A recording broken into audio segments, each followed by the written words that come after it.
जय गुरुदेव। स्वामी शिवोम तीर्थ महाराज जी द्वारा रचित मानस में गुरु तत्व, पृष्ठ संख्या 208 से आगे। गुरु के साथ गुरु पत्नी भी वंदनीय मानी गई है।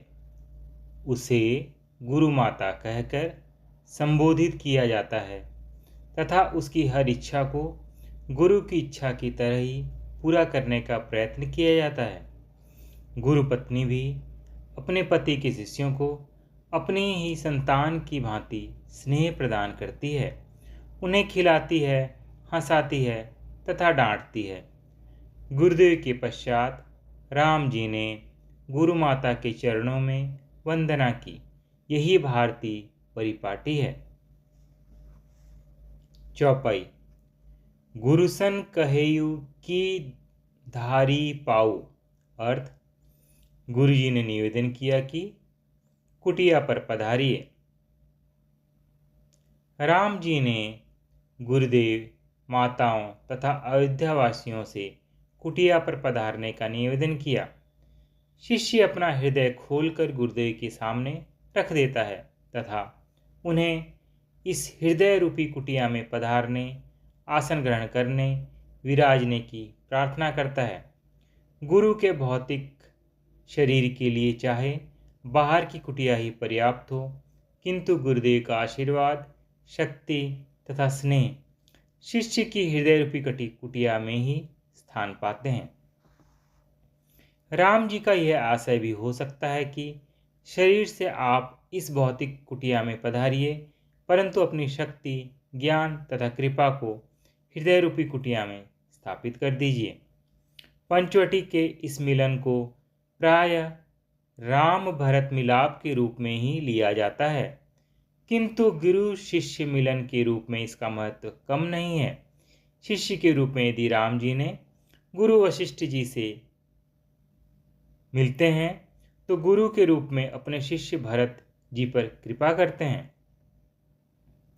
भरत जी के लिए राम जी ही माता, पिता, बंधु, सखा, गुरु सब कुछ थे। वशिष्ठ जी के प्रति यदि राम जी शिष्य के कर्तव्य का निर्वाह करते हैं तो भरत जी के लिए वह स्वयं गुरुदेव थे। दोहा। मैसूर मंत्री मातु गुरु गने लोग लिए साथ। अर्थ, ब्राह्मण, मंत्री, माताएं तथा गुरुदेव को साथ लेकर राम जी पवित्र आश्रम को चले। उस समय राम जी के चित्त की अवस्था कैसी भावपूर्ण होगी। गुरुदेव तथा माताओं के साथ अपनी कुटिया की ओर जा रहे थे। ऐसा प्रतीत होता है जैसे कि कुछ समय के लिए गुरु प्रेम की प्रबलता ने उनके मन में बाकी सभी भावों को पीछे धकेल दिया हो, तभी गुरुचरणों में प्रेम उदय हुआ समझना चाहिए। जब जगत के अन्य सभी दुख सुख मन से बाहर चले गए। चौपाई। सही आई मुनिबर पग लागी, उचित असीस लही मन ला मागी। गुरुपति नीहि मुनि तिन यन्न समेता, मिली प्रेमु कही जाई न जेता। अर्थ, सीता जी आकर मुनि श्रेष्ठ गुरुदेव के चरणों में लगी तथा मन मांगी उचित आशीष पाई। फिर मुनियों की स्त्रियों सहित गुरु पत्नी से मिली। उस समय के प्रेम को कहा नहीं जा सकता। गुरु चरणों में प्रणाम करना बहिर औपचारिकता मात्र नहीं है, उसके साथ जब तक हृदय का संयोग नहीं होता उसे प्रणाम नहीं कहा जा सकता। प्रणाम अंतर्भाव की बहिर अभिव्यक्ति है। सीता जी यदि आकर गुरुदेव के पांव लगी तो केवल दिखावा नहीं किया तथा गुरुदेव ने भी हृदय से आशीर्वाद दिया। फिर सीता जी ने गुरु पत्नी तथा साथ आए अन्य मुनियों की पत्नियों के चरण स्पर्श किए। भारतीय विचारधारा का जीवन पग पग पर गुरु प्रेम से सना हुआ है। जिसमें भी यह प्रेम नहीं, वो भारत में रहते हुए भी भारतीय संस्कृति से दूर है। चौपाई।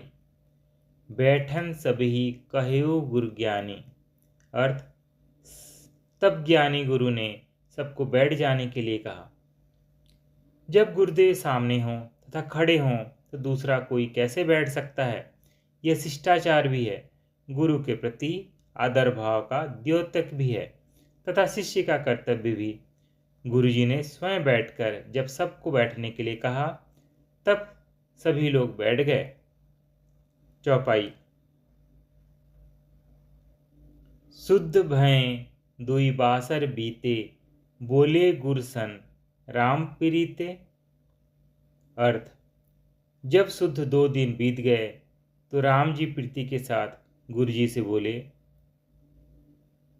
गुरु के साथ शिष्य को सदैव प्रेममय, मधुर तथा आदरयुक्त वाणी का ही प्रयोग करना चाहिए।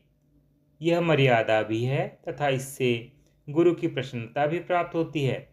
गुरु यदि किसी समय कड़क अथवा डांट फटकार के साथ शब्दों का प्रयोग करते भी हैं तो भी शिष्य को नम्र ही बने रहना होता है, क्योंकि यह गुरु का अधिकार भी है तथा उन्हें शिष्य को शिक्षण भी देना होता है।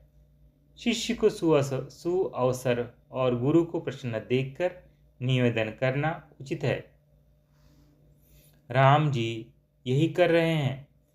उन्होंने प्रेममय, सुंदर, मधुर तथा रस भीगे शब्दों का प्रयोग किया। मीठे वाणी में सुअवसर देखकर तथा गुरुदेव की प्रसन्नता का ध्यान रखते हुए यह शब्द कहे। शुद्ध हुए को लौकिक अर्थ में ही लिया जा सकता है, अन्यथा राम तत्व, गुरु तत्व तो सदैव शुद्ध है। उल्टे कर्म उसमें मिलकर शुद्ध हो जाते हैं। चौपाई। सुनी गुर गिरा सुमंगल मूला, भयु मनहु मारुत अनुकूला। अर्थ, जब उन्होंने गुरुजी की मंगलदायक श्रेष्ठ वाणी सुनी तो जहाज के लिए हवा मानो अनुकूल हो गई। जब राम जी ने गुरुदेव से सब लोगों को साथ लेकर अयोध्या लौट जाने की प्रार्थना की तो यह सुनकर सभी भयभीत हो उठे, जैसे किसी जहाज के तूफान में फंस जाने पर भयभीत हो जाते हैं। किंतु गुरुदेव का मंगलकारक उत्तर सुनकर सबको ऐसा प्रतीत हुआ मानो वायु जहाज के अनुकूल हो गई है। गुरुदेव को कष्टहरण कहा ही जाता है। चौपाई। अवसी फिरहि गुर आयसु मानो, मुनि पुनि कहब राम रुचि जाने। अर्थ, गुरु जी की आज्ञा मानकर तो राम जी अवश्य अयोध्या लौट चलेंगे, किंतु वशिष्ठ जी तो राम जी की रुचि देखकर ही कुछ कहेंगे।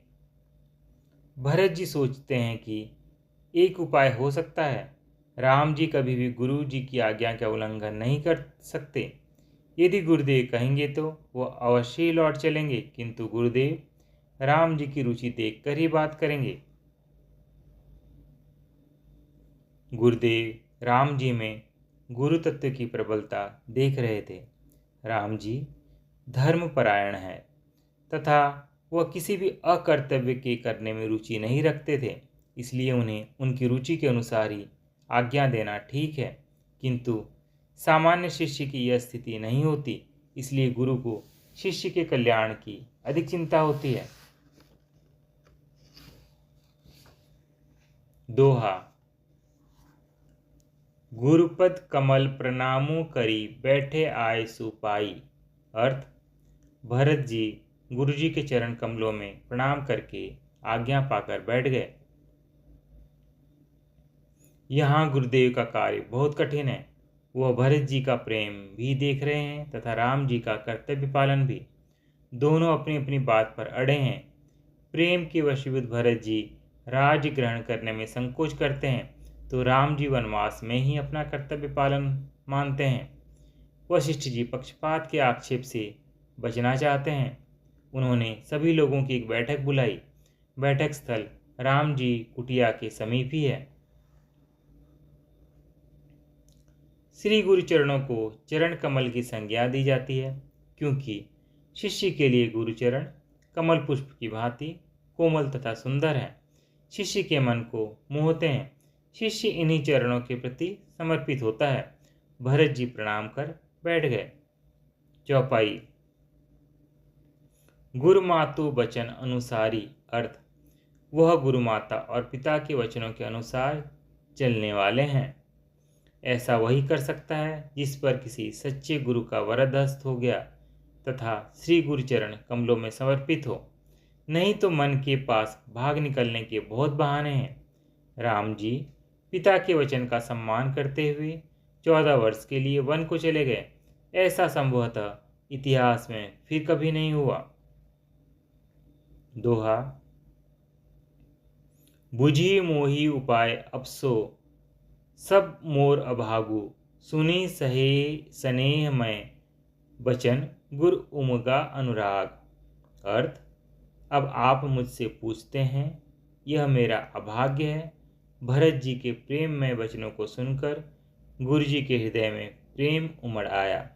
भरत जी ने कहा, हे गुरुदेव, आप जो भी हठ ठान लेते हैं उसे पूरा करके छोड़ते हैं।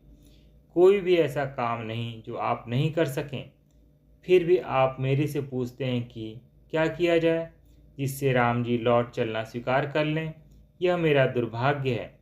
भरत जी के ऐसे स्नेहमय वचन सुनकर गुरु जी के हृदय में भी प्रेम उमग आया। पृष्ठ संख्या 212 की समाप्ति। जय गुरुदेव।